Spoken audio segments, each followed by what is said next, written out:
Vous allez bien? Bonjour à toutes et à tous. Heureux de vous voir. On est heureux d'accueillir Christine parmi nous.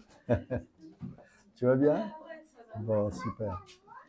Ça va? T'as pas embêté Solange? Elle était sage? Ça va? Bon, ça va. Ça a l'air, hein? Ah, bien joué, bien joué. Le sourire. Toujours. Tu vas bien?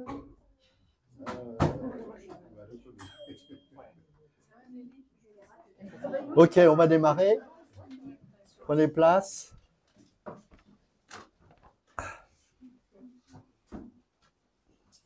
Et on va chanter ce chant qui nous dit « Lumière du monde, venue dans l'obscurité, tu m'ouvres les yeux et je vois. » Amen.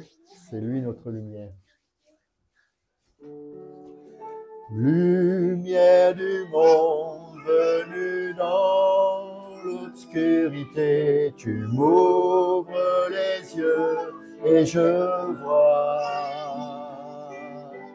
Tant de beauté que mon cœur ému t'adore, je sais que ma vie est en toi.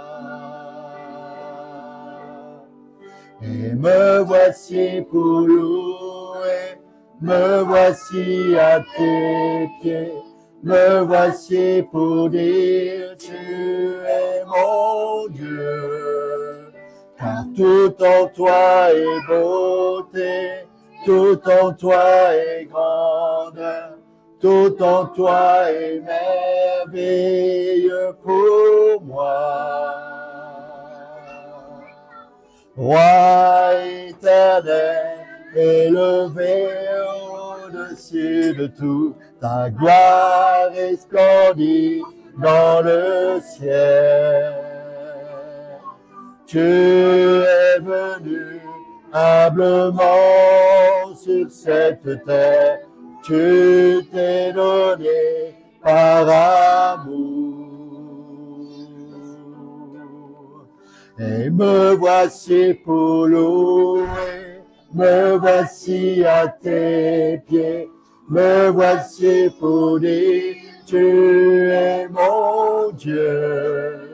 Car tout en toi est beauté, tout en toi est grandeur, tout en toi est merveilleux pour moi.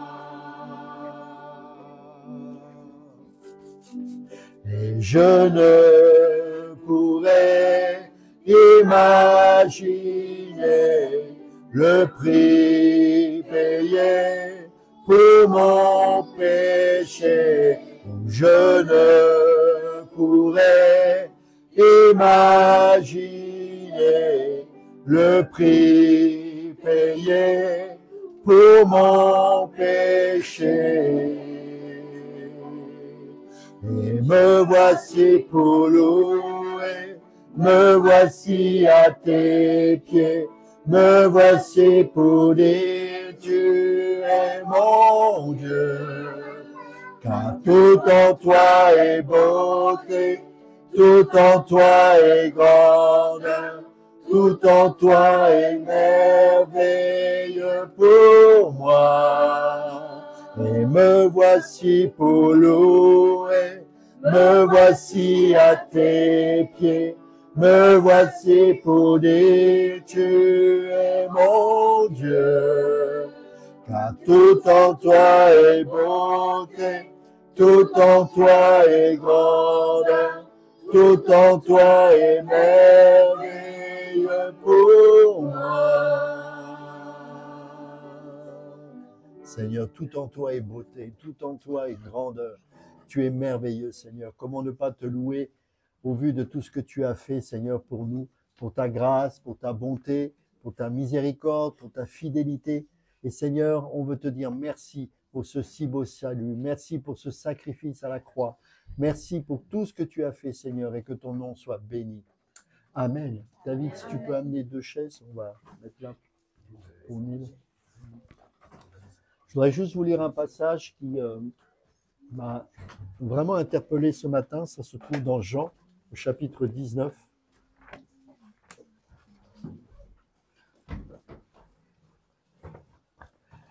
Pilate fit alors flageller Jésus.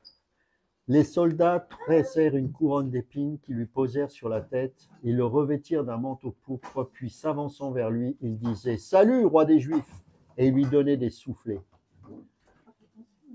Et c'est extraordinaire dans ce passage, c'est que s'il y a vraiment un aspect de la souveraineté de Dieu et de la prédestination, elle se trouve aussi là, c'est que même ceux qui le haïssaient ne pouvaient s'empêcher de le déclarer roi.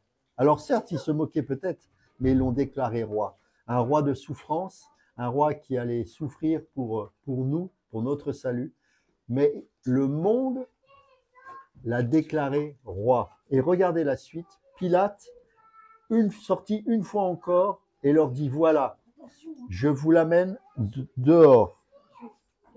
Voilà, je vous l'amène dehors, que vous sachiez que je ne découvre aucun motif de le condamner. Jésus sortit donc, portant la couronne d'épines et le manteau pourpre. Pilate leur dit, voici l'homme. Ecce homo, voici l'homme. Il fallait que ce soit un homme aussi qui souffre. Et c'est l'autorité représentée par Ponce Pilate, l'autorité du monde de l'époque, qui l'a présenté. Voici l'homme. En fait, ce que nous sommes en train de lire ici, c'est tout ce qu'il fallait que Jésus soit déclaré au monde pour qu'il puisse être agréable à Dieu et que le sacrifice soit accepté. Il fallait que ce soit un roi et le seul roi de l'univers, le Seigneur Jésus. Il fallait aussi qu'il soit homme. Il était Dieu, mais aussi homme. Et le monde, représenté par Ponce Pilate, a dit « Voici l'homme, ecce homo ». Donc, on voit là la précision de Dieu. Et regardez la suite. À sa vue, les grands prêtres et les gardes s'écriaient « Crucifie-le, crucifie-le ». C'est horrible. Ils l'ont crucifié, n'est-ce pas? C'est terrible. Mais il fallait qu'il soit crucifié. Et c'est de la bouche de ceux qui le détestaient que notre salut est venu. Est-ce que vous réalisez ça? C'est incroyable, hein? Pilate leur dit, chargez-vous-en vous-même, car moi je ne trouve pas de quoi le condamner. Il fallait qu'il soit crucifié, sous ordre aussi des pharisiens, sous ordre du souverain sacrificateur. Et c'est-à-dire que même le monde l'a déclaré innocent. Pourquoi? Parce qu'il fallait que ce sacrifice soit pur et sans tache. Il devait être innocent de toutes les fautes qu'on lui incube en fait. C'est-à-dire qu'il n'était pas fautif, il n'était pas coupable, il était sans péché, mais il a pris nos fautes. Ensuite, il est dit, nous avons une loi, selon cette loi, il doit mourir parce qu'il se fait passer pour fils de Dieu. Ces paroles mirent Pilate en émoi. Il rentra au prétoire et dit à Jésus, d'où es-tu? D'où es-tu? Mais Jésus ne lui donna point de réponse. Pilate lui dit donc, tu ne me réponds pas, tu ne sais pas que j'ai le pouvoir de te libérer aussi bien que de te crucifier. Écoutez la réponse de Jésus. Il répondit, tu n'aurais sur moi aucun pouvoir s'il ne t'avait été donné d'en haut. Aussi celui qui m'a livré à toi emporte-t-il une plus grande faute. Dès lors, Pilate cherchait à le libérer. Vous imaginez la réaction de Pilate quand il entend ça? En fait, il est en train de découvrir, peut-être que, je ne sais pas, est-ce que c'est conscient, consciemment, j'en sais rien. Toujours est-il que Jésus est en train de lui dire, tout ce qui est en train de se préparer là, ça ne vient pas de toi. Ça a été prévu depuis toujours, de la part de mon Dieu.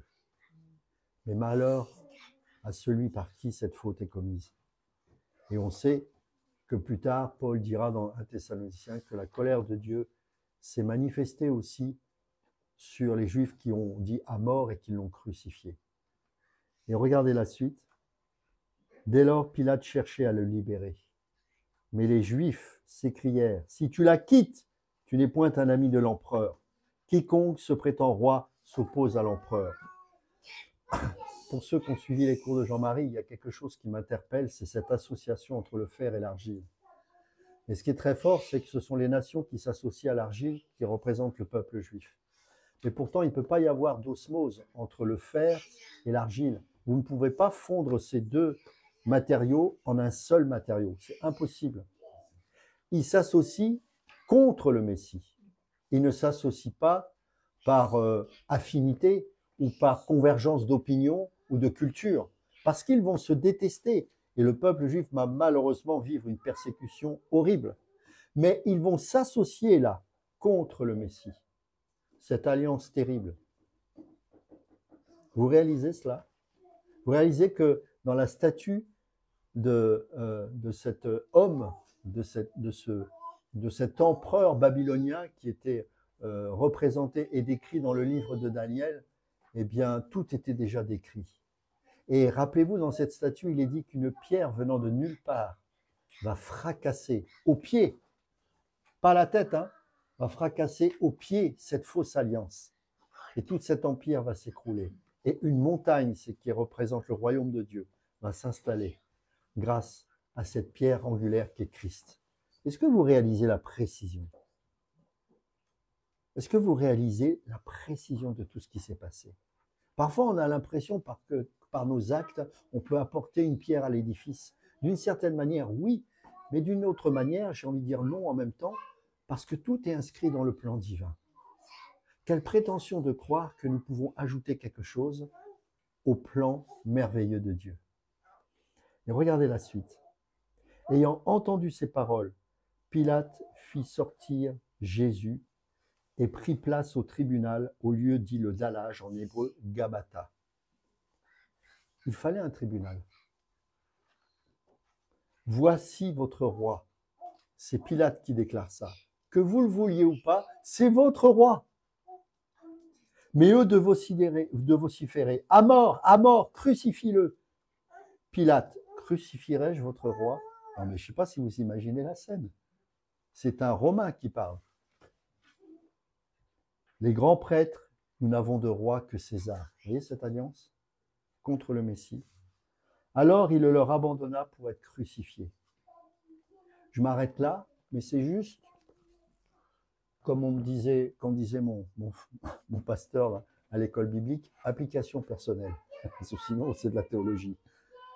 Qu'est-ce que je dois en retenir de cela, d'après vous? De tout ça, qu'est-ce que ça vous dit? Exactement. Ça veut dire que dans votre vie, vous vous inscrivez dans le plan parfait de Dieu. Et je pense que nous devons apprendre à nous connecter à ce plan divin. Ce n'est pas être passif. Je ne vous encourage pas à être passif. Quand on lit ça, on pourrait dire, ouais, bah alors Dieu c'est tout, quoi que je fasse, je peux faire n'importe quoi. Non, c'est s'inscrire et comprendre spirituellement comment nous pouvons nous inscrire dans ce plan divin. Et ça nous donne une force extraordinaire, mes amis. L'assurance que Jésus avait, c'est parce que depuis toute éternité, dans la Trinité, il y avait ce conseil qui avait été délibéré. Mais nous pouvons, nous aussi, exprimer une forme d'assurance quand nous traversons des difficultés. Pourquoi? Parce que nous aurons appris à nous connecter spirituellement dans le plan divin. Est-ce que vous comprenez ce que je suis en train de vous dire? Allô? Soyez concentrés. Est-ce que vous comprenez ces choses-là? C'est très important, mes amis. On doit apprendre à être connecté aux choses de Dieu. Ne vous laissez pas distraire par le monde. Chaque minute, chaque seconde, et surtout celle que vous passez ici, vous devez repartir d'ici en ayant reçu quelque chose de Dieu, mes amis. Ce n'est pas un lieu où on regarde à droite à gauche ce qui se passe. C'est un lieu où on est conscient de la présence de Dieu. Pas parce que Dieu est dans ce lieu, mais parce qu'il est en nous et qu'il est au milieu de nous. Donc s'il est au milieu de nous, ne soyons pas discrets. Parce que la distraction, c'est quelque chose qui est lié à la familiarité. C'est nous gâchons les choses de Dieu en permanence. Chaque minute, chaque seconde que vous vivez, vous devez les vivre en étant conscient de la présence de Dieu. C'est ça, marcher par l'esprit. Être dans l'esprit, c'est pas ne pas dire de gros mots, c'est pas se tenir droit dans ses bottes, c'est plus profond que ça. Être dans l'esprit, c'est être connecté à Dieu, mes amis. Amen. Amen. Alors, on va se lever ensemble Et on va louer Dieu en étant conscient que lorsque nous louons, les anges aussi louent avec nous dans le ciel. Soyons connectés avec notre Seigneur en esprit et en vérité. Amen. Amen.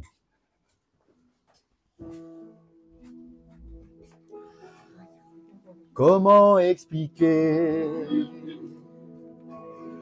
et comment décrire un amour si grand, si puissant que rien ne peut le contenir. Tu sais mes espoirs, Seigneur, tu sais mes craintes. Et mes mots sont bien trop petits pour dire tout l'amour que j'ai pour toi. Alors entends mon cœur, mon esprit qui te loue. Entends le chant d'amour d'un enfant racheté. Je prendrai mes faibles mots pour te dire qu'un Dieu merveilleux tu es. Mais je ne pourrai pas te dire combien je t'aime, alors entends mon cœur. Si tout comme la pluie, les mots pouvaient couler, et si j'avais l'éternité, je ne pourrais pas l'exprimer. Mais dans les battements de mon cœur, tu entendras toujours. Merci pour la vie, pour la vérité et pour le chemin. Alors entends mon cœur, mon esprit qui te loue. Entends le chant d'amour d'un enfant racheté. Je prendrai mes faibles mots pour te dire quel Dieu merveilleux tu es. Mais je ne pourrai pas te dire combien je t'aime, alors entends mon cœur. Tu sais nos espoirs, Seigneur, tu sais nos craintes. Et nos mots sont bien trop petits pour dire tout l'amour que nous avons. Alors entends nos cœurs, nos esprits qui te louent. Entends le chant d'amour de tout tes rachetés. Nous prendrons nos faibles mots pour te dire quel Dieu merveilleux tu es. Non, nous ne pourrons pas te dire tout notre amour. Alors entends nos cœurs, alors entends nos cœurs. Alors entends nos cœurs, nos esprits qui te louent. Entends le chant d'amour de tout tes rachetés. Nous prendrons nos faibles mots pour te dire quel Dieu merveilleux tu es. Non, nous ne pourrons pas te dire tout notre amour, alors entends nos cœurs. Encore une fois. Alors entends nos cœurs, nos esprits qui te louent. Entends le chant d'amour de tout tes rachetés. Nous prendrons nos faibles mots pour te dire quel Dieu merveilleux tu es. Nous ne pourrons pas te dire combien d'amour, alors entends nos cœurs. Une dernière fois. Alors entends nos cœurs, tous esprits qui te louent, entends le chant d'amour de tout est racheté. Nous prendrons nos faibles mots pour te dire que Dieu merveilleux tu es. Non, nous ne pourrons pas te dire que notre amour alors entre en nos cœurs. Non, nous ne pourrons pas te dire tout notre amour alors entre en nos cœurs. Oui, Seigneur. Entends nos cœurs, Seigneur. Les mots ne suffisent pas pour exprimer cet amour. Nous ne sommes pas capables de t'aimer dignement, mais tu nous as aimés le premier. Et c'est au travers de ton esprit que nous pouvons exprimer cet amour. Cet amour qui change, qui transforme, qui bouleverse. Seigneur, apprends-nous à te voir à chaque minute, à chaque seconde de notre vie. Ôte les écailles de nos yeux, afin que nous puissions te voir dans toute la profondeur de ta personne, Seigneur. Tes regards percent nos cœurs, transforment nos vies. Tes regards jugent mais ne condamnent pas. Tu es plein de grâce et de bienveillance envers nous, Seigneur. Et nous voulons te louer pour cette assurance de cet amour. Cette assurance que nos prières montent jusqu'à toi. Oh Seigneur. Seigneur. On a tellement besoin de toi, Seigneur.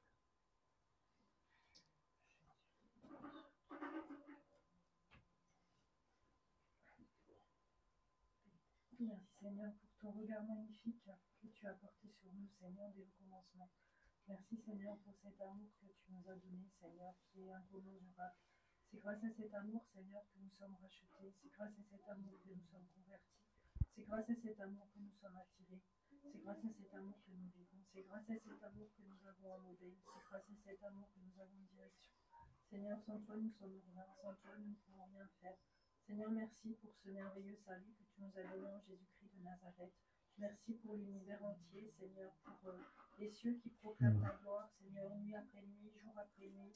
Merci pour ton message. Merci pour tes messagers, Seigneur, tes anges, Seigneur, mon Dieu. Merci pour ton Esprit Saint qui parcourt, Seigneur, toute la terre éternelle, mon Dieu. Merci pour la vie que tu as mis en chacun d'entre nous, Seigneur, de base de terre, Seigneur. Tu as mis ta vie en nous, Seigneur, pour rendre un témoignage au monde, Seigneur, comme des petites lucioles, Seigneur, du flambeau, mon Dieu, mon roi. Seigneur, tout cela est magnifique, tout cela est merveilleux. Nous avons encore besoin, Seigneur, ce matin, que nos oreilles soient complètement ouvertes, que nos yeux soient complètement ouverts, que nos cœurs soient complètement libérés, Seigneur, de tout souci, fardeau, fracas, Seigneur, qui nous freineraient dans ta connaissance éternelle, mon Dieu. Et nous voulons avoir une pensée pour ceux qui sont du dehors, Seigneur, une pensée pour tous les malheureux, pour tous les misérables, pour tous les perdus, Seigneur, pour tous les isolés. Que Seigneur, dans ta grâce, Seigneur, dans ta faveur éternelle, mon Dieu, tu leur accordes, Seigneur, la grâce de te connaître, de te rencontrer, de savoir quel Dieu merveilleux tu es, Seigneur. Tu les rajoutes, Seigneur, mon Dieu, dans ton corps. Merci, Papa, pour cette journée. Merci pour ce dimanche béni, Seigneur. Merci pour cette assemblée, Seigneur, de tes enfants. Merci pour tout. Au nom de Jésus-Christ, ton Fils. Amen. Amen. Merci, notre Dieu. Dans le moment que tu nous donnes d'être dans un lieu, tu nous as rassemblés, c'est toi, ton esprit qui nous a poussés à venir dans ce lieu.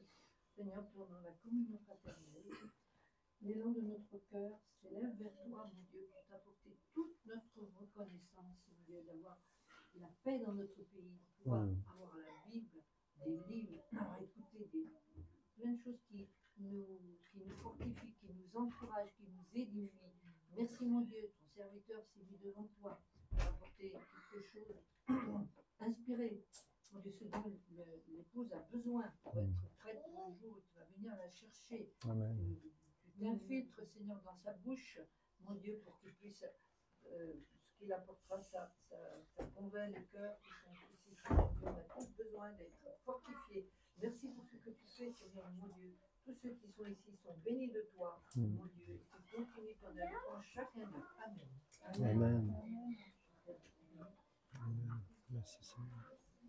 C'est vrai, Seigneur, que nous ne pourrons jamais comprendre, Seigneur, tout l'amour que tu es pour nous. Et tu nous as aimés, Seigneur, avant même la fondation du monde.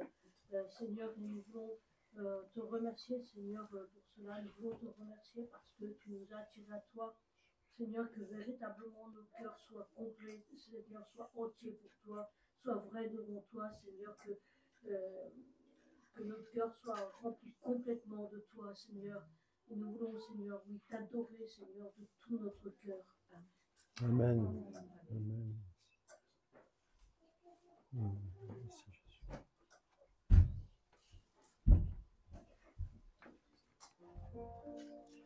Reçois de moi le parfum qui t'est dû, la beauté de ton nom, mon âme est perdue. Je veux n'être qu'à toi. Jésus, je t'aime. Reçois du peu que je trouve à donner, tout l'amour que mes yeux n'ont pas su te montrer. Je veux n'être qu'à toi. Jésus, je t'aime. Rien n'est plus beau que ton nom. Rien n'est plus saint que le sang du pardon. Je veux n'être qu'à toi. Jésus, mon roi. Je ne veux rien que vouloir te louer, adorer ton saint nom et ta fidélité. Je veux n'être qu'à toi. Jésus, je t'aime.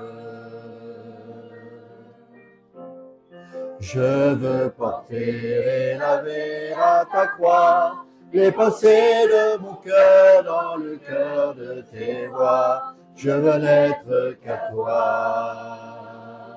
Jésus, je t'aime. Rien n'est plus beau que ton nom. Rien n'est plus saint que le sang du pardon. Je veux n'être qu'à toi. Je veux n'être qu'à toi. Je veux n'être qu'à toi. Jésus, mon roi. Oui, Seigneur. Nous voulons être qu'à toi, Seigneur. À toi seul, Seigneur. Nous voulons passer notre temps à contempler ta sainteté, ta beauté, et nous prosterner à tes pieds devant toi. Nous identifier à ces 24 vieillards qui se prosternent devant ton saint trône, devant ta présence, qui disent avec les anges, Saint, Saint, Saint est le Seigneur. Toute la terre est remplie de sa gloire.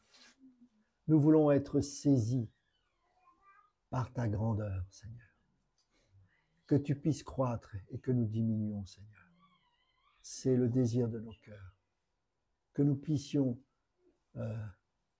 disparaître, Seigneur, au profit de ta gloire, de ta présence. Seigneur, nous comprenons que si nous sommes aveugles, c'est peut-être parce que nous sommes trop présents, trop vivants dans le sens spirituel du terme, et que nous avons besoin de toi beaucoup plus, Seigneur, afin que nos yeux spirituels puissent s'ouvrir et puissent te percevoir. Contempler ta sainteté, c'est le désir de nos cœurs et c'est l'objet de nos louanges, Seigneur. Amen.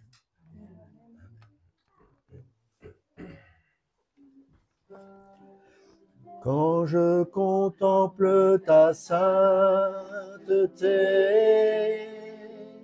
et quand je contemple ta beauté, et quand toutes les choses pâlissent à ta lumière.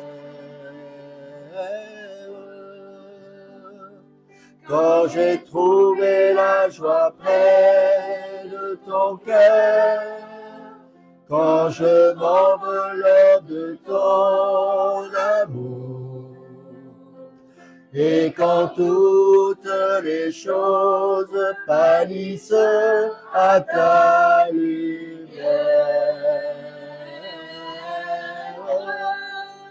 Oh, je t'adore, oui, je t'adore. Si je vis, Seigneur, c'est pour t'adorer.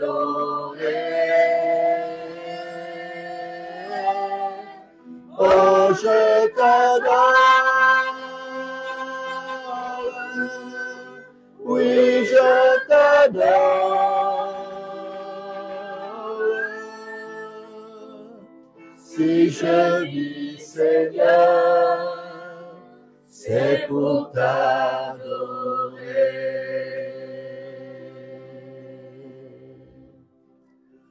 Quand je contemple ta sainteté, et quand je contemple ta beauté, et quand toutes les choses pâlissent à ta lumière,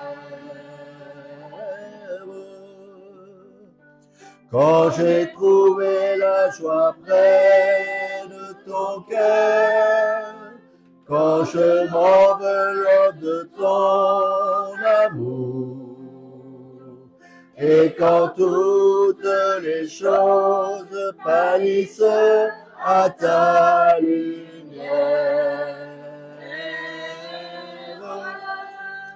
Oh, je t'adore, oui, je t'adore. Si je vis, Seigneur, c'est pour t'adorer.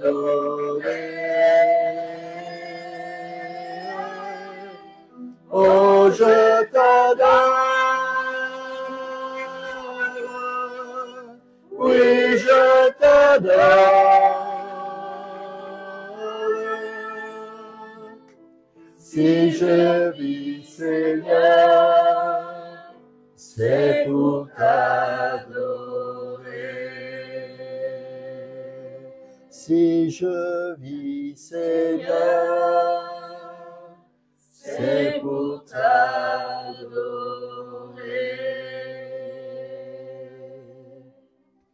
Oui, Seigneur. Que nous puissions t'adorer. Le mot culte veut dire juste te rendre gloire, te rendre un culte. Et que nous puissions entendre ta voix ce matin. Merci. Merci encore pour ta présence au milieu de nous. Amen. Amen. Vous pouvez prendre place. Alors, on est heureux d'accueillir Yaya avec nous. Sois le bienvenu. Tu vas bien? Ah, super. On est content de te voir en tout cas. On a aussi Christine qui est là parmi nous. Tu vas bien? Ouais, ça va. Bon. Paris va bien? Bon. Ah bah écoute, hein, par la foi. Ok, super. Bon, on est vraiment content. Juste quelques annonces. Donc, on fera plus qu'une réunion par semaine parce que c'est vrai que le samedi, ça me semble apparemment un peu compliqué. Donc, on fera que le mercredi. D'accord?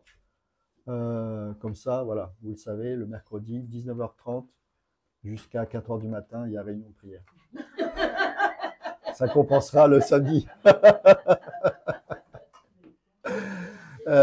Vous avez dû constater qu'on n'avait plus d'eau. Alors, je fais un mea culpa, c'est de ma faute. C'est que j'ai oublié de me prendre l'abonnement. Donc, c'est sûr qu'au bout d'un moment, on a coupé l'eau. Alors, vous l'aurez la semaine prochaine. À partir de lundi, les techniciens passent et ils vont ouvrir. Je suis désolé, je pensais que c'était collectif, mais en fait, non, on a un compteur à part qui est à l'extérieur. Donc, j'ai mis des petites bouteilles d'eau en attendant là-bas. Là. mais lundi, ce sera réglé. En tout cas, merci. Je pense que c'est Néla qui a dû... Oui, Renaud, je dis voilà. Et franchement, je suis passé samedi, je voulais prendre les seaux et tout ça, et puis j'ai dit, ah, Néla a encore frappé. Léna, pardon, c'est top. Merci beaucoup, en tout cas. Ça nous touche, parce que ce n'était pas évident. Ouais, yes, voilà. Il y en a une derrière là. Et il y en a aussi une derrière. Ah oui, mais non, là, c'est oui. Celle-là, s'il y en a une, c'est pour moi. Celle-là, tu peux, ouais. C'était pour boire, c'est ça? Ah oui, d'accord, ok. D'accord. Ah oui, c'est vrai qu'en plus, oui, du coup, on n'a pas d'eau pour boire aussi, c'est sûr. Est-ce qu'il y a d'autres choses à dire? Je ne sais pas. Rien de particulier. Je remercie mes frères et sœurs qui ont prié pour moi. Super, super. Ouais, ça fait plaisir. Ça fait plaisir. En tout cas, sache qu'on te porte très fort, vraiment. Voilà. On ne va pas lâcher l'affaire. Amen. Et que dire d'autre à part ça? Ah oui, si, donc on va avoir un couple. Alors, c'est une sœur en Christ qui m'a contacté il y a 3 semaines, je crois, à peu près, et elle voulait faire une surprise parce que ils ont leur, alors, je ne sais pas si c'est sa grand-mère à elle ou à lui, qui est sur Montargis et qui veulent rendre visite. Et elle voulait faire surprise à son mari qui me suit depuis pas mal de temps sur YouTube. Et en fait, elle voulait savoir si elle pouvait venir au culte. Alors, j'ai dit oui, évidemment, avec plaisir, on sera une joie de vous accueillir. Donc, ils viendront le 15, le dimanche du 15, c'est ça, c'est le 15, un dimanche, je crois. Hein? Non, 15 décembre. Décembre. Oh, sinon, je vous prendrai de court. Parce qu'évidemment, du coup, ils voulaient prendre un hôtel, ça. J'ai dit non, mais on est des frères et sœurs, on va vous accueillir. Donc, s'il y a quelqu'un qui est disposé à accueillir ce couple, ils ne seront que 2 personnes pour la nuit du samedi à dimanche. Voilà. Je vais éviter de désigner quelqu'un. Hein, c'est pas, ben non, l'amour est tellement naturel que je sais qu'il n'y a pas de... C'est pas le 14? Alors, c'est le 14. Bien joué. Décembre, hein? Ok, c'est ça. Donc, ça serait la nuit du 13 au 14. Voilà. Il s'appelle comment cette personne? Ça, c'est malin de me poser cette question. Ah, c'est possible, mais j'ai oublié. Je vais vous le donner, j'ai oublié. Je l'ai, hein, mais pas dans la tête. Là, tu m'as eu, là, j'ai oublié. C'est ballot, hein. Mince. Bon, je te dirai après, parce que je l'ai noté sur mon smartphone. Que dire d'autre? Ben voilà, je pense qu'on a fait le tour des annonces. Est-ce que vous êtes heureux? Bon, pourquoi il pose cette question? Je suis heureux d'être là. Ah, ça, c'est la réponse. Et je ne sais pas qu'il n'y a pas de Normand, mais c'est la réponse de Normand, ça. Je suis heureux que Dieu est au contrôle de tout. Voilà, c'est bien. Bon. Il n'y en a que 2 alors qui ils sont trop malheureux. Bon, Bruno, il est déjà enlevé spirituellement, donc tout va bien. Est-ce qu'un chrétien peut dire qu'il est heureux? Il est heureux d'avoir le Seigneur dans sa vie. Mhm. C'est ça, s'il a goûté la vraie vie, quelque part, oui, plus que n'importe qui d'autre. Exactement. Ouais. Heureux, vous vous rappelez des béatitudes? Heureux, heureux, heureux, heureux. Alors évidemment, dans ces béatitudes, il y a une condition au bonheur. C'est évidemment que notre bonheur ne dépend pas des circonstances. Même si on reconnaît que quand on a des choses difficiles, bah, c'est normal qu'on puisse être soucieux, qu'on puisse pleurer. Mais intérieurement, il doit y avoir toujours cette joie. Hein. Et cette joie, c'est le bonheur d'être en Christ. Et ne vous inquiétez pas si parfois il y a des moments difficiles. Parfois, on est heureux, j'ai envie de dire, pas, je sais pas, c'est pas le mot à la place, mais en support avec celui qui est malheureux. C'est-à-dire que le corps de Christ a cette grâce de pouvoir porter en disant, allez, t'inquiète pas, on est là. Voilà, on est heureux pour toi. Vous voyez ce que je veux dire? Ça, c'est une image forte, ça. Oui, oui, Alexandre, ne me regarde pas comme ça. On a l'impression qu'il découvre l'évangile, Alexandre. Allez, viens, Bruno. Voilà quelqu'un qui sait ce que c'est que le bonheur en Christ. Voilà, c'est un frère que j'apprécie énormément parce que savez, il y a des gens qui annoncent l'évangile, mais on sent que c'est, voilà, faut le faire, quoi, tu vois. Mais c'est sa vie, à Bruno. Et vous allez sur son lieu de travail, ben voilà, c'est Christ qui est avec lui. Donc j'apprécie beaucoup Bruno et je crois qu'on l'apprécie tous. Donc c'est bien d'honorer aussi nos frères et sœurs, parce que c'est vrai, c'est un encouragement pour nous. Alors viens Bruno. On va prier pour Bruno, pour ce qu'il va nous partager ce matin, et que le Seigneur le guide. Seigneur, on te rend grâce pour ce temps, cette prédication que Bruno va nous donner, et que ce soit une parole de vie, une parole qui va nous changer, nous bouleverser, nous reprendre, nous transformer, nous édifier. Et Seigneur, on croit que tu as quelque chose à nous communiquer au travers de la bouche de ton serviteur. Et merci encore pour le corps de Christ, merci pour les frères et sœurs, merci pour la famille que nous formons. Personnellement, je veux être reconnaissant pour mes frères et sœurs ici présents, combien ils sont un soutien pour moi et combien l'amour nous unit. Et c'est beau de voir ça et je te rends grâce pour cela. Que ton nom soit béni, on s'attend à toi encore ce matin. Amen. Amen. Viens, Bruno. Oui. Oui, oui. Oui, oui, j'ai reçu un message. Merci de préciser, oui, Yolène est un petit peu malade. Ouais. D'accord. On va prier pour elle.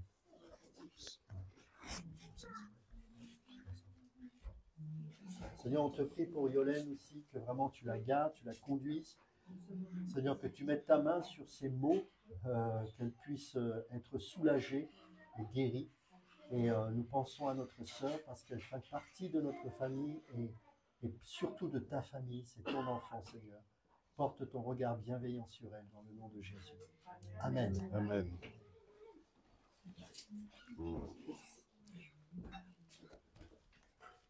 Ça va pas être trop lourd.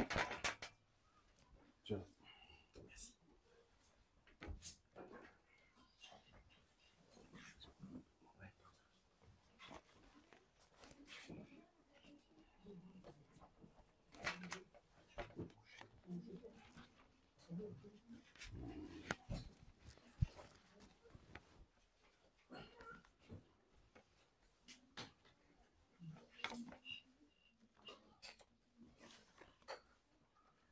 Bonjour tout le monde.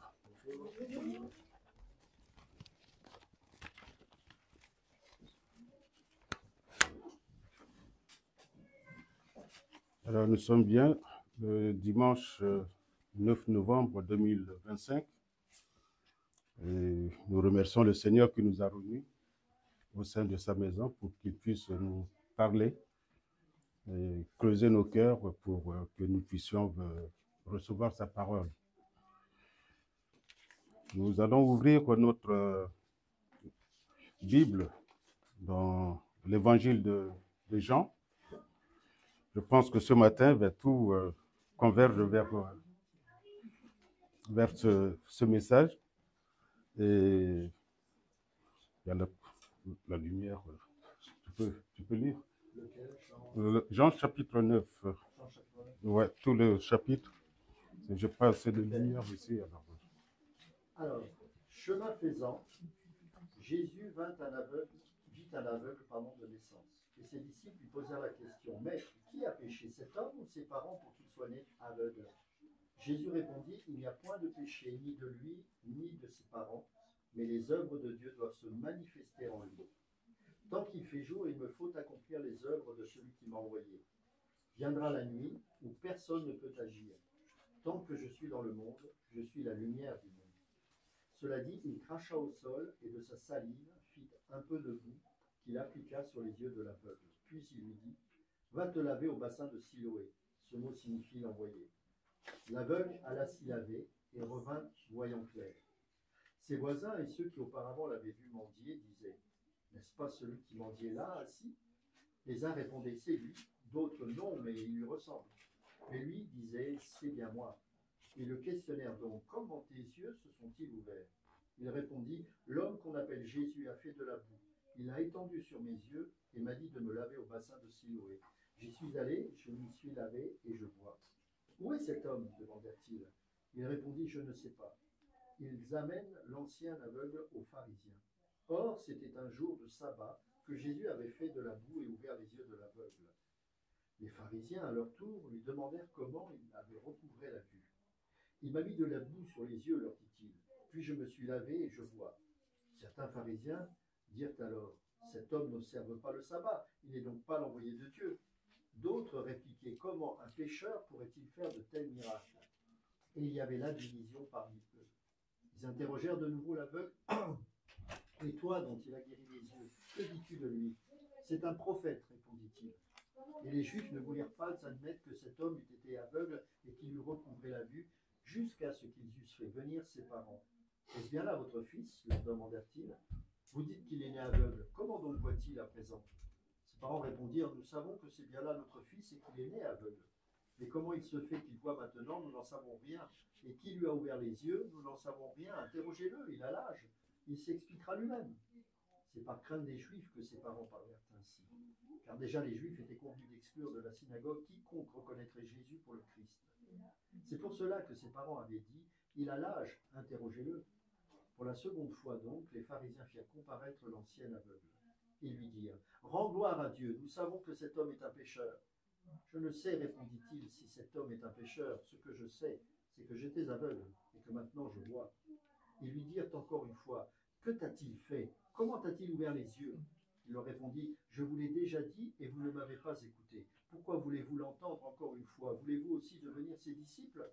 Alors ils l'accablèrent d'injures. C'est toi, dirent-ils, qui es son disciple. Nous sommes disciples de Moïse. De Moïse, nous savons que Dieu lui a parlé. Celui-ci, nous ignorons d'où il est.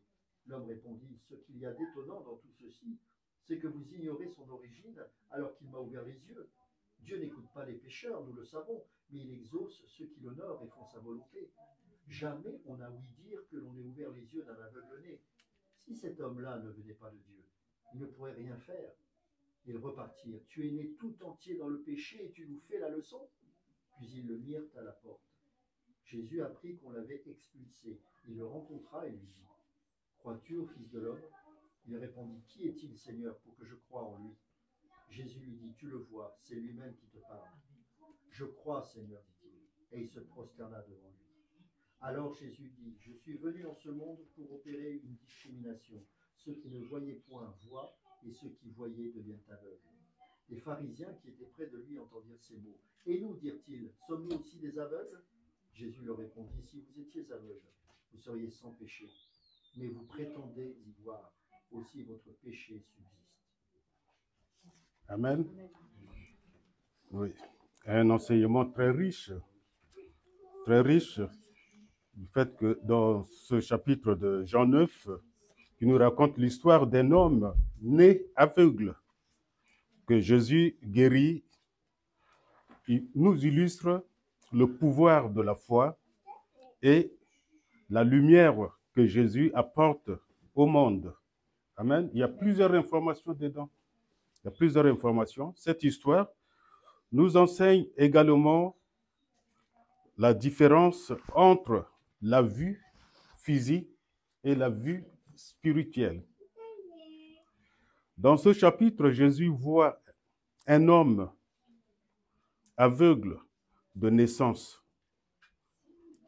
Vous savez, quand on est aveugle de naissance, qu'est-ce qu'on a? On ne comprend rien dans ce monde-là. C'est comme si on nous fait parachuter dans une grande jungle où on tombe comme ça en pleine Amazonie, et sans aucune orientation, rien, on ne voit rien. Et c'est très, très, très difficile pour cet aveugle. Vous savez, dans des grandes forêts, la forêt équatoriale, même en plein midi, on ne voit rien. On est obligé d'avoir une lampe torche pour pouvoir se diriger, marcher au sein de cette forêt. Mais le cas de ce monsieur, de cet homme, il est né aveugle. Il a grandi dedans. En réponse aux disciples qui se demandent si le péché était la cause de cette cécité. Mais la réponse de Jésus va les surprendre. Il explique que cette maladie est une occasion de révéler les œuvres de Dieu. Il y a des maladies que le Seigneur permet, mais pour que lui, il puisse manifester ses œuvres. Il guérit l'homme en appliquant de la boue faite de salive et de terre. Puis, lui demande d'aller se laver dans la piscine de Siloé. Siloé, il a expliqué tout à l'heure, donc il m'a précédé sur beaucoup de choses. Siloé, c'est envoyé. Et l'homme qui reçoit une boue sur ses yeux, et on lui demande d'aller se laver. Là, il y a une preuve de foi qui se fait ici. Tu es déjà aveugle. Tu es aveugle, né, et quelqu'un, il vient, il prend la boue, il prend la terre, il crache dedans, et puis il met ça sur tes yeux, il te dit, ben va dans telle citerne, Siloé, alors que tu es aveugle. S'il faille te guérir, qu'il le fasse, séance tenante, mais sachant très bien que tu es aveugle, il te demande d'aller à tel endroit, et qui est aussi oui, c'est comme ça qu'il faut voir. Il est aveugle, on lui met la boue, on lui demande d'aller, ou soit d'aller d'aller à la gare, ou tout ça, ce sont des épreuves, par exemple. D'aller à la gare ou d'aller, le plus court d'eau, ici, celle qui se trouve à côté de la médiathèque, d'aller là-bas. Mais ça, c'est aussi une épreuve pour lui. Comment il va faire pour se diriger pour aller là-bas? Mais il a accepté. Et le fait d'accepter, c'est la foi qui est là. C'est la foi qui s'est manifestée au sein de cet homme.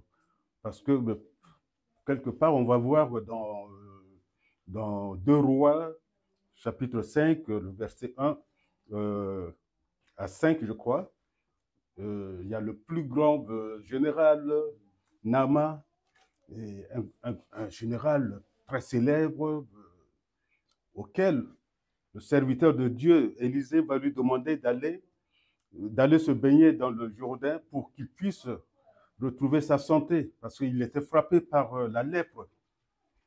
Mais ce général qui est venu voir l'homme de Dieu, et l'homme de Dieu n'est même pas daigné sortir pour le recevoir, et puis il l'envoie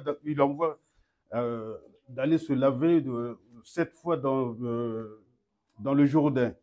Pour lui, il s'est senti humilié. Il dit, mais moi, général, comment je peux aller faire? Moi, je pensais qu'il allait utiliser d'autres moyens plus commodes, tout ça. Mais dans un premier temps, il a refusé. Il a refusé, mais son serviteur va lui dire, maître, si l'homme de Dieu t'avait demandé d'aller, t'avait donné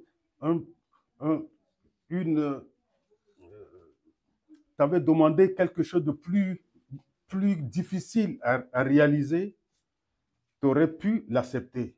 Mais là, il n'y a rien là de difficile. Pourquoi tu refuses? Et après, il va reboucher le chemin, il va aller plonger 7 fois, et puis il va retrouver sa santé. Et c'est de même ici. Ici aussi, il n'a pas du tout hésité. Il est allé directement à la citerne de Siloé pour pouvoir se laver. Et après avoir lavé ses yeux, il voyait clair. Et là va commencer encore d'autres difficultés. Après que l'homme ait obéi, il reçoit la vue, ce qui provoque une série de réactions de la part des pharisiens qui sont méfiants face à ce miracle. Cela nous enseigne non seulement sur la puissance de Jésus, mais aussi sur la résistance de ceux qui sont spirituellement aveugles. Il y a des gens qui sont spirituellement aveugles. Ce sont ceux-là. Bien qu'il y a un miracle qui vient de se produire sous leurs yeux, cet homme, il le connaissait puisque c'est un aveugle qui était au bord de la route, qui mendiait, tout le monde le voyait, et puis tout le monde qui lui donnait quelques pièces, mais il a retrouvé sa vue. il a retrouvé sa vue. Et au lieu de louer le Seigneur, il va y avoir plusieurs divisions, plusieurs groupes qui vont se scinder autour de ce miracle. Ainsi, ce cité encourage chacun à réfléchir sur sa propre foi et sa perception de la lumière divine, que votre chemin soit éclairé par la sagesse et l'amour de Dieu dans toutes vos démarches. Nous devons chercher, il l'a dit ce matin, derrière chaque action qui se présente dans notre vie, chaque problème que nous recevons dans notre vie, en tant qu'enfants de Dieu, nous devons savoir que derrière ça, ce problème, tel problème, il y a un plan rédempteur de notre Seigneur. C'est que tout ce qui nous arrive, nous devons voir ça avec joie. Nous devons affronter certaines difficultés avec une joie réelle. Et cette joie, pourquoi? Parce que notre Seigneur Jésus-Christ est passé aussi par là. Il est passé par des épreuves. Et ces épreuves, il les a transcendées. Il est sorti vainqueur autour de, c'est-à-dire à travers ces épreuves. Nous aussi, si nous acceptons le Seigneur Jésus-Christ, sachant que nous n'allons, ce n'est pas un petit chemin tranquille, mais nous allons avoir des épreuves. Et dans toutes ces épreuves, sachant que nous allons être vainqueurs. Pourquoi? Parce que le Seigneur Jésus-Christ a vaincu les difficultés. Il a vaincu la mort. Il a vaincu la mort, donc il nous donne la victoire. Nous devons être dans la joie. Dans la joie, pourquoi? Parce que nous savions que notre Rédempteur, il est vivant. Le Seigneur Jésus-Christ, il est vivant. Il nous donne la force. Il nous ouvre les yeux. Il est la lumière de ce monde, de ce bas monde. Et aujourd'hui, si on est sorti du ténèbre comme cet aveugle né, ce n'est pas quelqu'un d'autre, cet aveugle né. Nous ne voyons pas un aveugle où tout est imagé. Mais cet aveugle né, c'est moi, c'est toi, c'est nous tous ici. Nous sommes tous nés aveugles. Nous sommes tous aveuglés par les problèmes, les diverses difficultés de ce monde. Et si le Seigneur n'ouvre pas nos yeux, on ne comprendra rien. Rien de ce bas monde, parce qu'il n'y a que le Seigneur Jésus-Christ seul qui puisse nous ouvrir les yeux comme il l'a fait ici. On a vu, il y a eu plusieurs groupes qui se sont scindés autour de ce miracle. Les pharisiens, les parents de l'aveugle, et il y a aussi les voisins, les gens qui ont l'habitude de le voir, et il y a aussi la crainte, la peur des pharisiens pour ne pas exclure certains qui vont voir en Christ sa grandeur et puis pour pouvoir le dire et le suivre. Et donc, il y a tout un nombre de problèmes qui se situent ici. Même les parents de cet aveugle né, pris par la peur, ils n'osaient même pas aussi témoigner de ce que vivait leur enfant. Ils ont dit que oui, mais lui-même, il est grand. Posez-lui la question. Il est capable de répondre, de vous dire exactement ce qui lui est arrivé. Pourquoi vous nous posez la question? Mais ils le font pour éviter les représailles. Pour éviter les représailles, et cela se confirme aussi dans notre vie.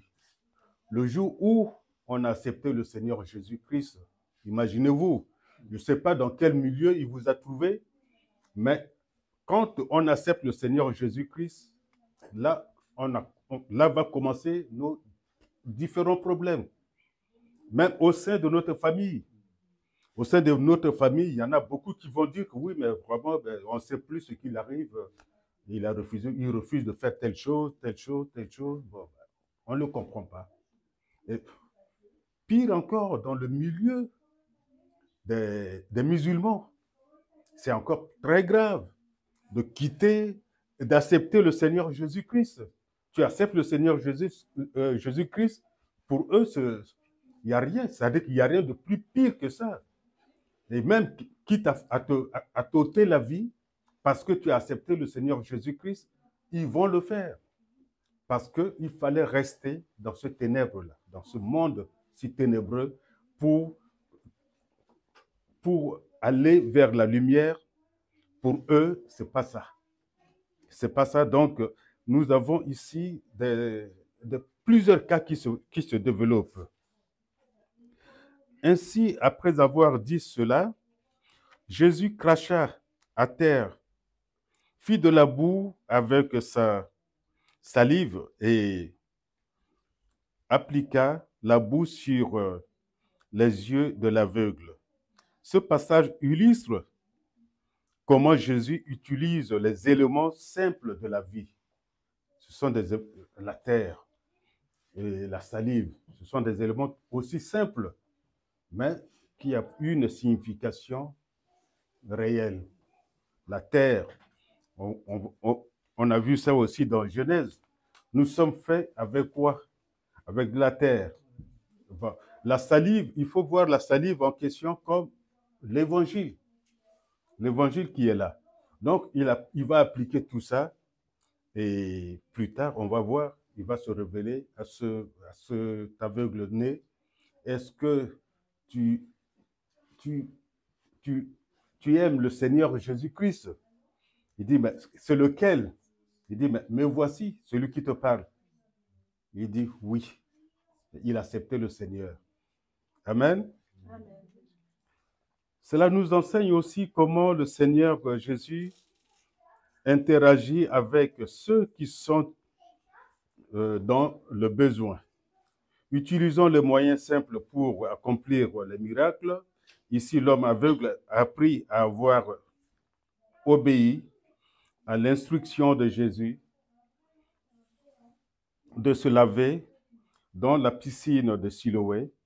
La vue illustrant aussi l'importance de la foi et l'obéissance à la parole de Dieu pour recevoir la guérison et la révélation. Vous savez, les disciples du Seigneur voyaient en cet homme qui est né aveugle. Il dit, mais Seigneur, il voulait éprouver le Seigneur, mais celui-là, il n'a même pas, il vient de naître, il est né aveugle.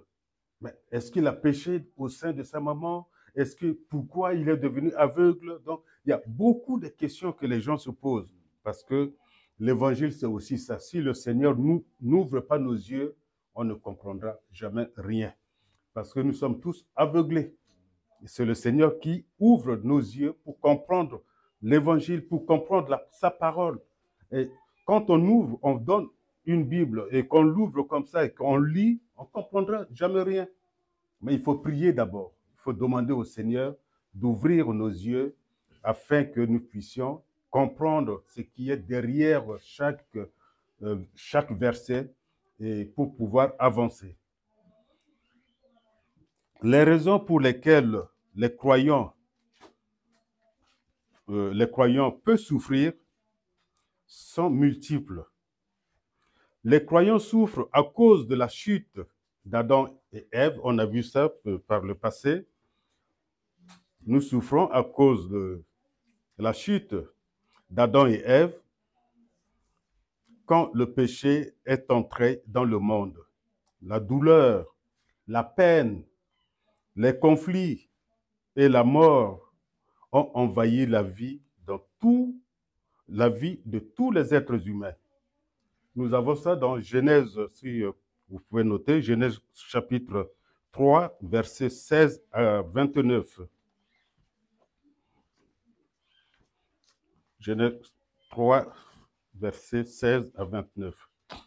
Certains croyants souffrent tout comme les incroyants, c'est-à-dire qu'ils subissent des conséquences de leurs actions.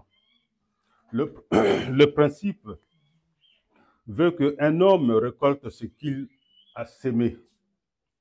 Le croyant souffre aussi en lui-même parce qu'il vit dans un monde rempli de péché et corrompu. Les effets du péché sont visibles tout autour de nous. Nous ressentons la détresse et de l'angoisse quand nous voyons que la puissance du mal domine sur un grand nombre de vies. Nous devons prier quand nous voyons que nous sommes dans un milieu corrompu, dans un milieu rempli de péché. En tant que chrétiens, qu'est-ce que nous devons faire? Nous devons prier. Nous devons prier pour que le Seigneur puisse manifester son amour, puisse aussi ouvrir les yeux de ceux qui sont autour de nous et de ceux qui sont au sein de notre société, afin qu'ils puissent connaître le Seigneur Jésus-Christ et pour pouvoir demeurer en lui. Parce que dans notre famille, si tout le monde accepte le Seigneur Jésus-Christ, vous voyez un peu la paix qui va régner au sein de cette famille. Mais si dans notre famille, il y a seulement une partie qui aime le Seigneur, qui a accepté le Seigneur, et d'autres qui sont encore aveuglés par les choses de ce bas monde, vous voyez un peu la misère que nous allons vivre au sein de cette famille, parce que tous, à chaque fois, ils vont créer des problèmes et des multiples problèmes. Raison pour laquelle aussi, quand on a accepté le Seigneur Jésus-Christ, on doit continuer à prier pour ceux qui sont autour de nous, afin qu'ils puissent connaître le Seigneur, qu'ils puissent le découvrir, le connaître. Ça diminue grand nombre de problèmes. Mais ne pas le connaître, ça devient un problème pour beaucoup de monde, même pour les chrétiens aussi, que nous sommes, parce que on est obligé de le côtoyer, on est obligé de vivre aussi ce qu'ils sont, ce qu'ils développent autour de nous, ou les critiques, les ceci. Bon, il y a plein de choses qu'on ne peut pas tout citer. Oui. Mais le croyant souffre entre les mains du diable. L'Écriture stipule clairement que Satan est le Dieu de ce bas monde. Dieu avec petit d, bien entendu. Et ça, c'est dans 2 Corinthiens, chapitre 4, verset 4. Si notre évangile est encore voilé, il est voilé pour ceux qui périssent. Amen.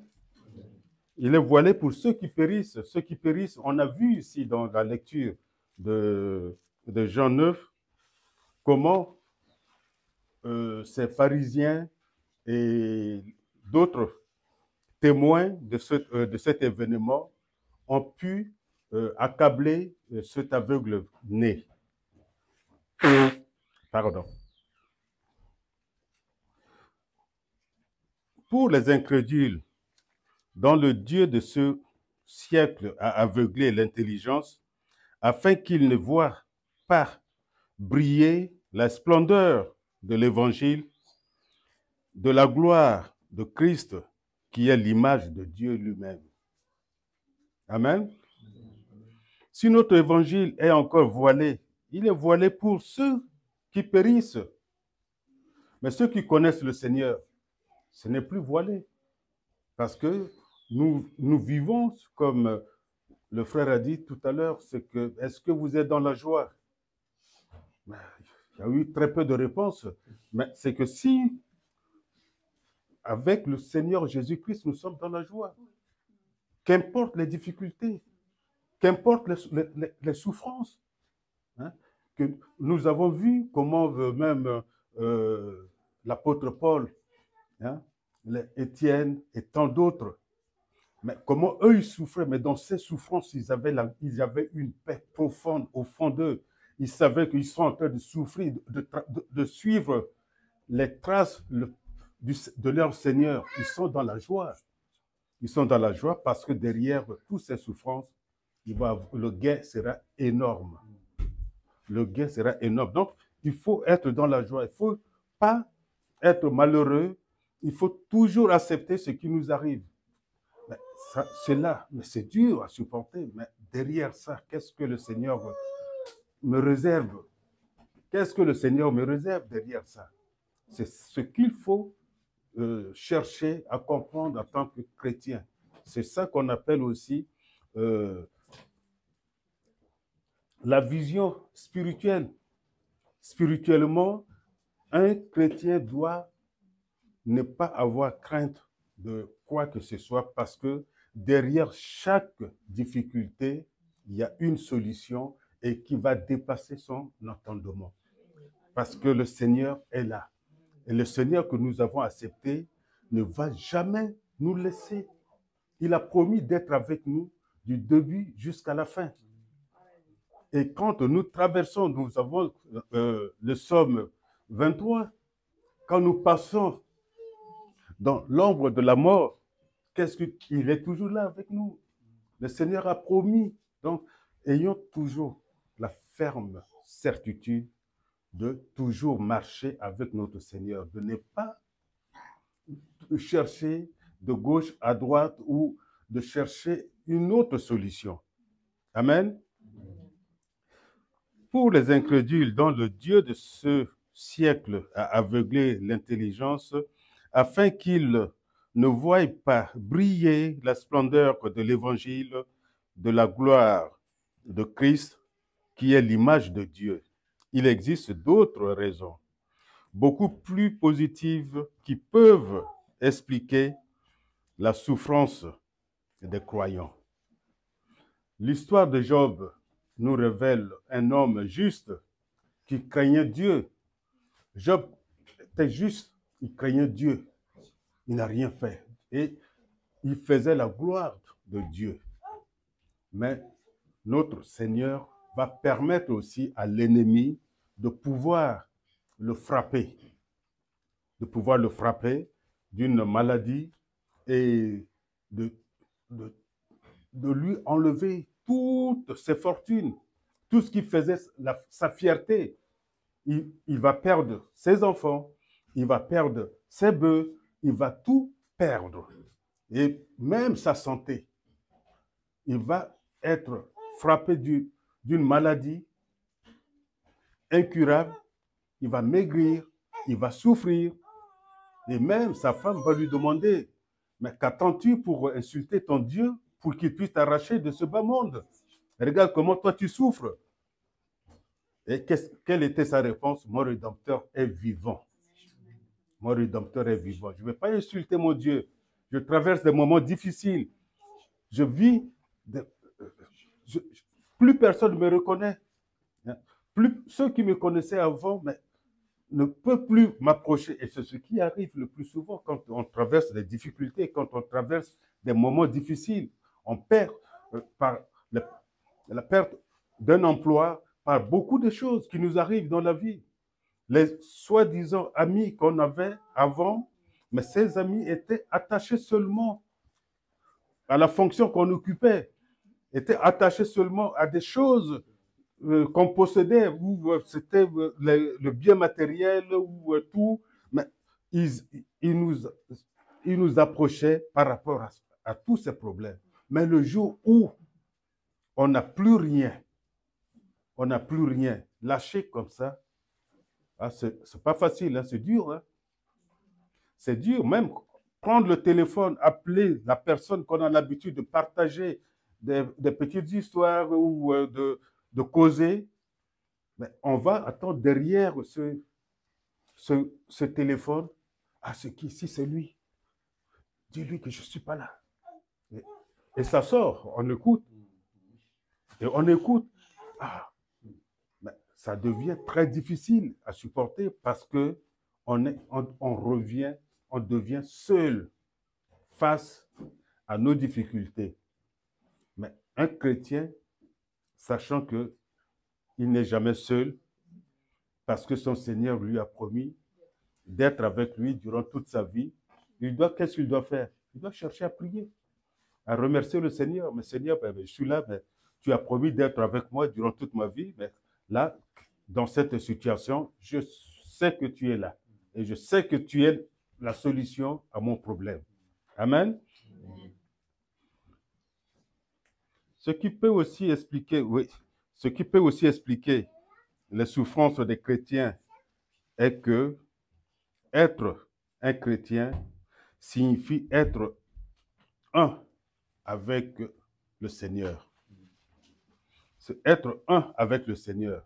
Et si on est un avec le Seigneur, mais le Seigneur a passé par là. Il a connu des difficultés, tout ce qu'il a connu. Mais pourquoi moi, je serais exempté de ça? Je ne peux pas être exempté, je dois passer par là. Et c'est en passant par là que nous aurons une foi qui va être plus forte, plus fortifiée, parce qu'on peut conseiller un frère ou une sœur pendant une période de difficulté. Parce que le témoignage qu'on va apporter à cette sœur ou à ce frère, mais c'est notre vécu, c'est notre propre expérience. Parce que je suis passé par là, je sais que ce n'est pas facile, c'est difficile, mais porter son fardeau, mais je porterai avec beaucoup de force, avec beaucoup de plaisir. Et c'est ce que nous devons aussi nous attendre à faire. Tout comme Christ a pleuré sur la ville corrompue de Jérusalem et son refus de se repentir et d'accepter le salut, ça c'est dans Luc chapitre 19, verset 41, nous pleurons sur l'humanité pécheresse et perdue. Pleurez avec ceux qui pleurent. Rappelle Paul dans Romains 12, 15. Il précise que le fait de partager les souffrances de Christ constitue une condition nécessaire pour être glorifié avec lui. Christ est passé par là, par des difficultés, et après, il a été grandi par la victoire à la croix. Et nous, si nous passons aussi par là, nous savons qu'il y a une récompense, puisque nous le suivons. Nous suivons la trace de notre Seigneur. Donc, nous devons être toujours dans la joie, qu'importe les difficultés du moment. Nous devons remercier Dieu du fait que, puisque nous souffrons avec Christ, nous serons également consolés par lui. Dieu lui-même peut utiliser la souffrance comme catalyseur de notre croissance ou notre transformation spirituelle. Il faut passer par là pour grandir. Il faut passer par là pour grandir parce que le Seigneur veut. Il teste aussi notre foi. Le problème se fait pour. Mais pendant cette période-là, oui, il n'y a plus rien à faire. Il y a tout le monde qui s'éloigne.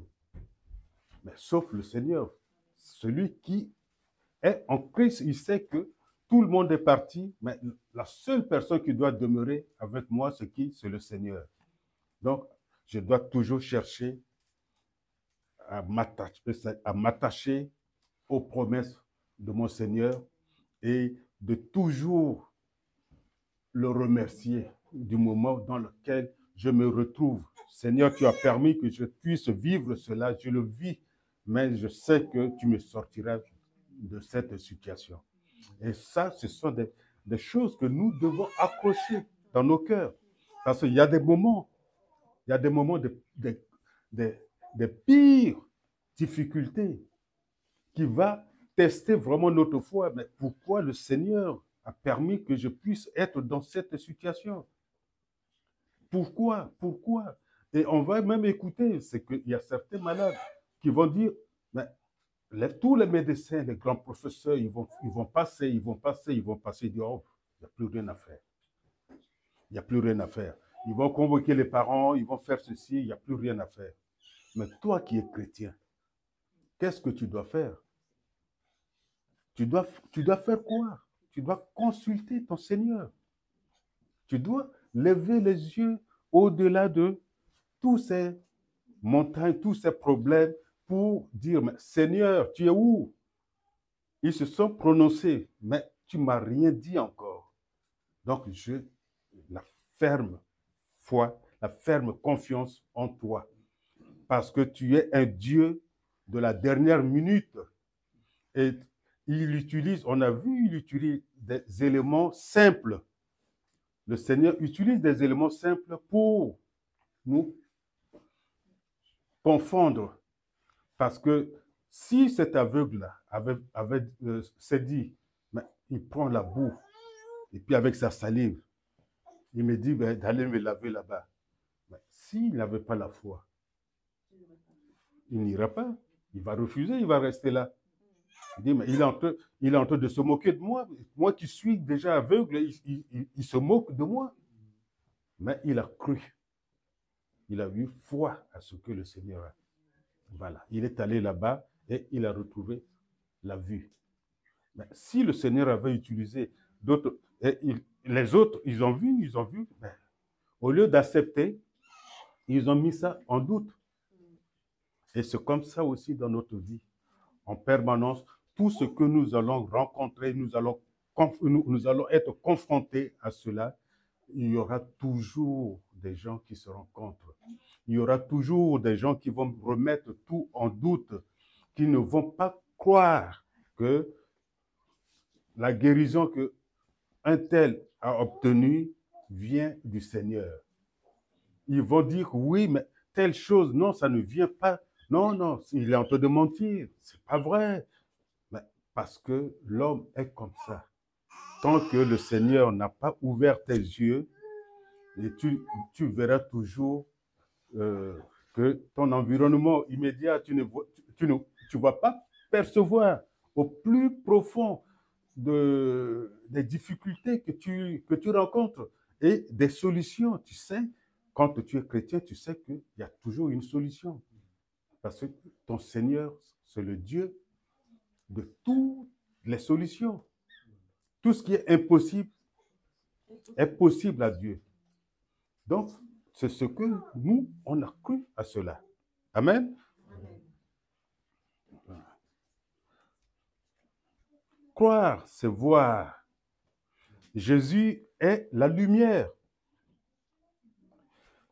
Jésus est la lumière. L'aveugle voit la lumière du jour. Jésus est la lumière. Mais l'homme se divise à son égard. Certains s'ouvrent à la lumière, d'autres restent aveuglés. Aveuglés et refusent de croire en ce message, en ce messager de Dieu. Il y en a beaucoup comme ça ici. Pourquoi? Vous savez, ça, c'est quelque chose qui m'a complètement dépassé. C'était quand? Un vendredi, le jour, la fête d'Halloween. Un vendredi, mais de là où j'étais, il fallait voir le nombre de gens qui sont venus dans notre ville. Hein, la rue Dorée, le nombre de gens qui sont venus, des familles tout entières, avec des enfants, de ceux-ci qui rentraient dans les magasins pour aller chercher des bonbons, mais des enfants déguisés. Mais ils étaient nombreux.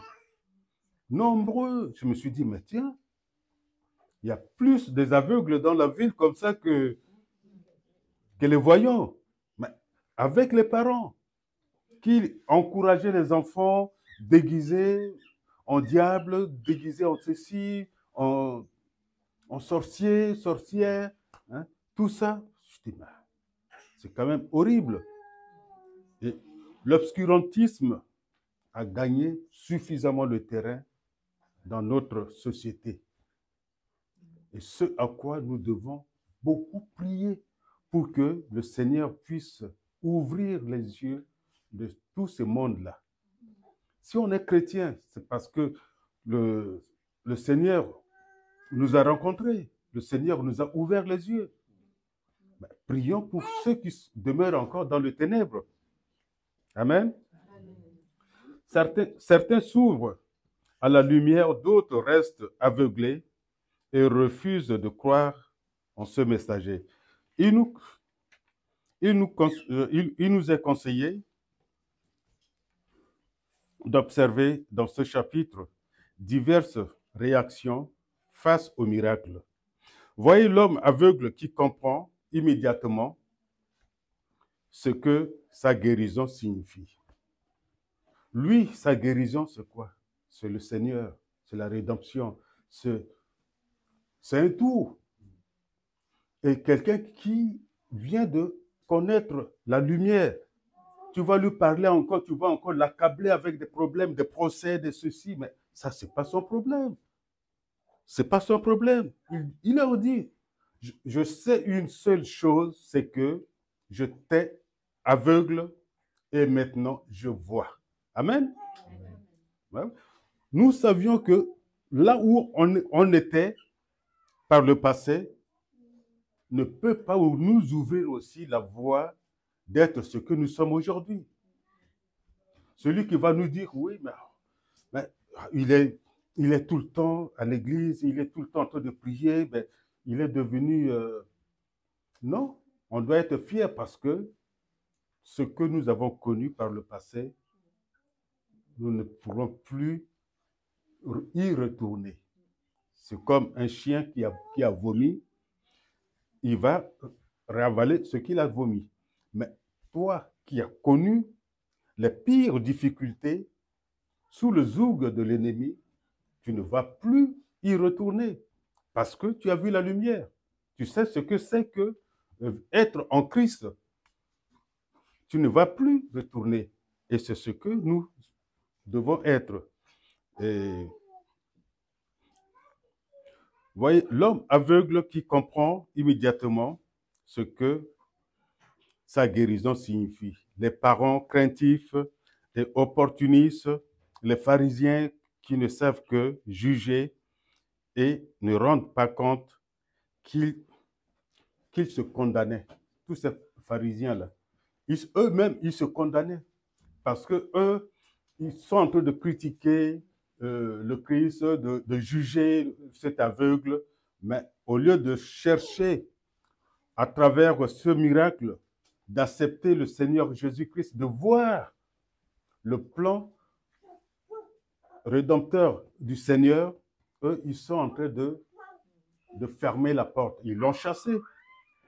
Il dit, tu es né, tu es tout plongé dans le péché, tu es né dans le péché, allez, dégage. Mais lui, il va où?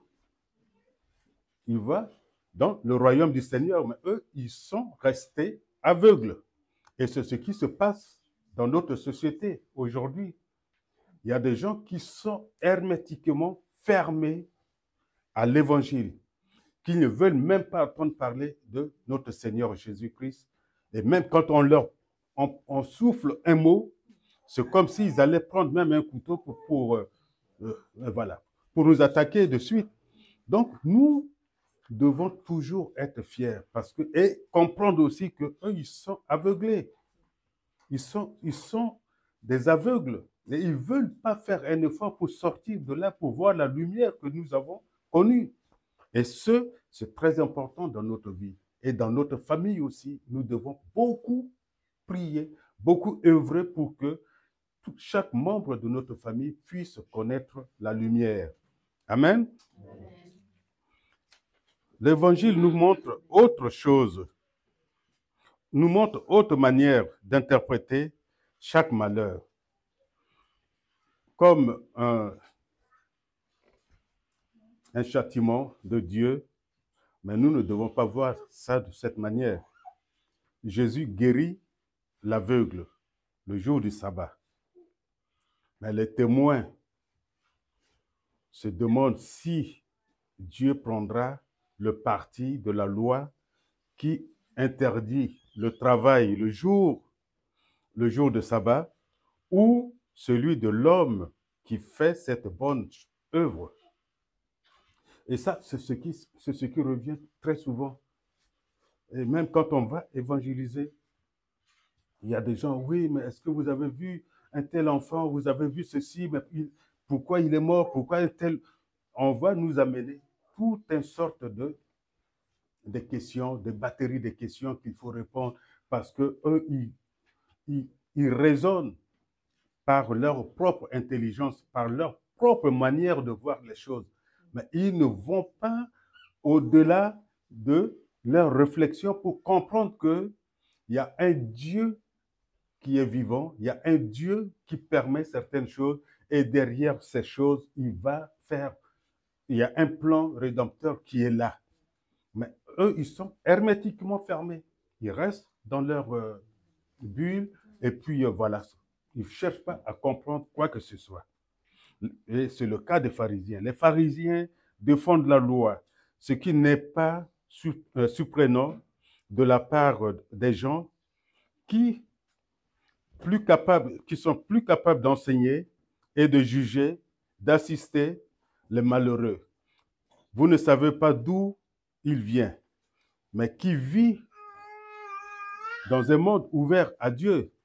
Nous avons vu aussi, quand je lisais ce passage, je voyais aussi comment la personne qui passait, c'est-à-dire que la vie de l'apôtre Paul, nous savions tous comment il était, c'est lui qui persécutait les chrétiens, il était vraiment bien carré dans la loi. Il savait qu'il n'aimait pas les chrétiens, il fallait partir, les persécuter à tout moment. Et c'est en partant qu'il va croiser maintenant le Seigneur Jésus-Christ. Et quand il a croisé le Seigneur Jésus-Christ, c'est l'inverse qui s'est produit.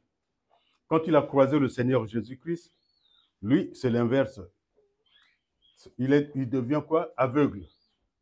La lumière l'a complètement aveuglé. Et pendant 3 jours, qu'il va retrouver sa vue. Pendant 3 jours qu'il va retrouver sa vue. Et pendant les 3 jours, il va prier. Il a rencontré le Seigneur. Et le Seigneur va lui ouvrir, va l'enseigner. Et là où il était avant, ce n'était pas le bon endroit. Et les enseignements, oui, mais ce n'est pas la loi. Donc, il va comprendre. Et maintenant, quand c'est lui qui va finir tout le travail. Hein? L'apôtre Paul, quand il a rencontré le Seigneur, il n'est plus revenu en arrière. Mais il a œuvré plus qu'il le faisait avant, et puis avec beaucoup de zèle. Et il a souffert. Mais dans toutes ces souffrances, il était dans la joie. Dans la joie immense parce qu'il sait qu'il a rencontré le Seigneur. Et le Seigneur qu'il a rencontré est encore plus fort que la loi. Donc, c'est ça qui lui a donné plus de vigueur, plus de zèle pour qu'il puisse porter l'évangile plus loin. Amen. L'aveugle voit, il découvre aussi le Christ et commence à croire. Ce qui prouve également que la religion de la loi ne pouvait pas être d'aucune aide à un aveugle. La religion de la loi, il était là aveuglé pendant des années, mais ils n'ont rien fait pour lui. Ils ne lui ont pas guéri, ils ne lui ont pas ouvert les yeux, mais Jésus, en tant que lumière du monde, lui a transmis la vue au moyen de la vie. Amen. Donc, soyons toujours dans la joie, parce que il est vivant, notre Rédempteur. Celui que nous avons connu, il est là. Il ne nous abandonne pas. Il nous accompagne. C'est la lumière.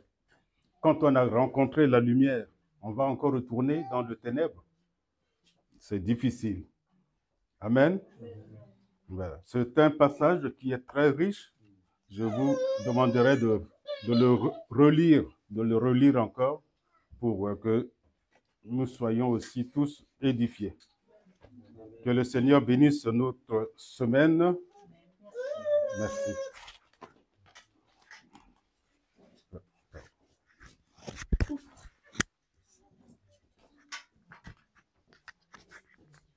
Merci Bruno. Dieu parle. Dieu parle. Lina, tu vas être encouragée, non? Parce que, en fait, c'est elle qui a choisi les chants et on ne s'est pas connecté avec, on ne s'est pas concerté avec Bruno. Donc, elle a choisi Lumière du Monde, elle a choisi toutes ces choses-là. Et la manière aussi dont j'ai pu introduire les choses, en fait, on ne s'est pas vu hein, avec Bruno, je vous assure. Donc, quand c'est comme ça veut dire que Dieu parle vraiment et qu'il veut nous dire quelque chose. Donc, retenons vraiment cet enseignement, cette prédication, et puis qu'on puisse la méditer. Amen.